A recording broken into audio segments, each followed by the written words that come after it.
বলা হয়ে থাকে যে সেভেন সিস্টার্স যদি কখনো ভেঙে যায় তাহলে সবার আগে যেই রাজ্যটি স্বাধীন হবে সেটি হচ্ছে মণিপুর রাজ্য। গেল বছর দুয়েক যাবৎ মণিপুরে উত্তাল আপনার বিভিন্ন সংগঠন, স্থানীয় জনগণ, বিজেপি সরকার বা কেন্দ্রীয় সরকারের বিরুদ্ধে এবং স্থানীয় সরকারের বিরুদ্ধে বিভিন্ন জাতিগোষ্ঠী বিভিন্ন সময় নানান বিক্ষোভ প্রদর্শন করছেন। আর এ নিয়ে বেশ কয়েকবার সহিংসতা হয়েছে, প্রাণও হারিয়েছে অনেকজন।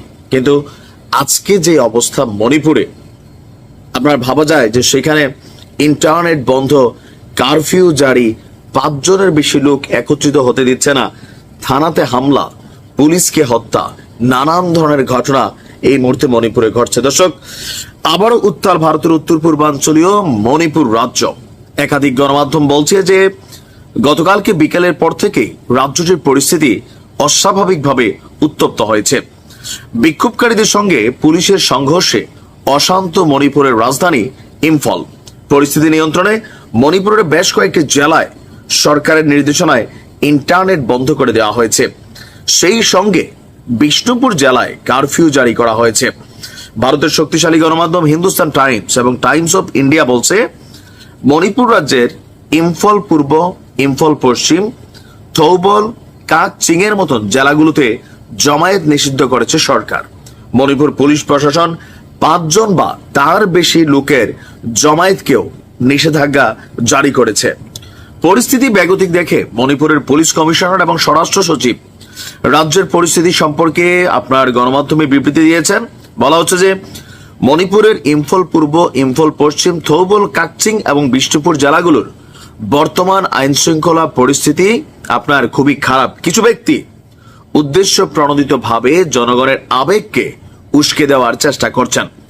হিংসাত্মক বক্তব্য এবং ভুয়া ভিডিও ছড়িয়ে সামাজিক যোগাযোগ মাধ্যম ব্যবহার করতে অনীহা তৈরি করার জন্য চেষ্টা করা হচ্ছে এবং মণিপুরের আইন শৃঙ্খলা পরিস্থিতির উপর এই সোশ্যাল মিডিয়া প্ল্যাটফর্মের ইফেক্ট ব্যাপকভাবে পড়েছে। এ নিয়ে আগামী 5 দিন ইন্টারনেট পরিষেবা বন্ধ রাখার ঘোষণা করা হয়েছে।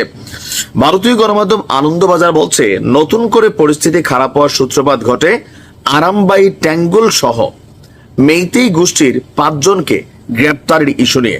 অভিযোগ, মেইতেই গোষ্ঠীর বেশ কয়েকজন পশ্চিম ইম্ফলের কোয়াকেইথেল পুলিশ পোস্টে হামলা চালায়। এরপরেই তাদেরকে গ্রেপ্তার করা হয়েছে। তাদের গ্রেপ্তারের খবর সামনে আসার পর থেকেই তাদের মুক্তির দাবিতে চলছে বিক্ষোভ। বিক্ষোভকারীরা রাস্তায় টায়ার জ্বালিয়েছে, অনেক রাস্তা ব্লক করে দিয়েছে। ইম্ফলের বাসিন্দারা গোলাগুলিরও শব্দ শুনেছেন।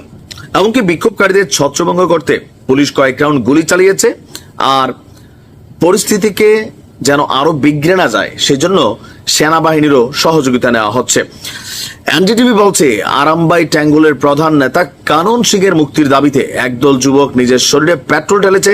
তার মুক্তি না দিলে তারা নিজেকে জ্বালিয়ে দেবেন বলেও হুমকি দিচ্ছেন। 2024 সালের ফেব্রুয়ারিতে পুলিশ সুপারিনটেন্ডেন্ট মং রাইথ্যাম অমিতের বাড়িতে হামলা, পরবর্তীতে ঊর্ধ্বতন পুলিশ কর্মকর্তাদের অপহরণ ঘটনায় এই কানন সিং প্রধান সন্দেহভাজনকারী হিসাবে মণিপুর সরকারের কাছে চিহ্নিত। এখন কেন এই আন্দোলন? দীর্ঘদিন যাবৎ এই রাজ্যটি তারা স্বাধীনতা চাইছে। ভারতের বেশ কিছু রাজ্য স্বাধীনতা দাবি করছে। আর এই কারণেই মণিপুর সহ বিভিন্ন রাজ্যে যেন অস্থিতিশীল কোনো কিছু না ঘটে বাংলাদেশকে নিয়ে কিন্তু ভারত কনসার্ন করে।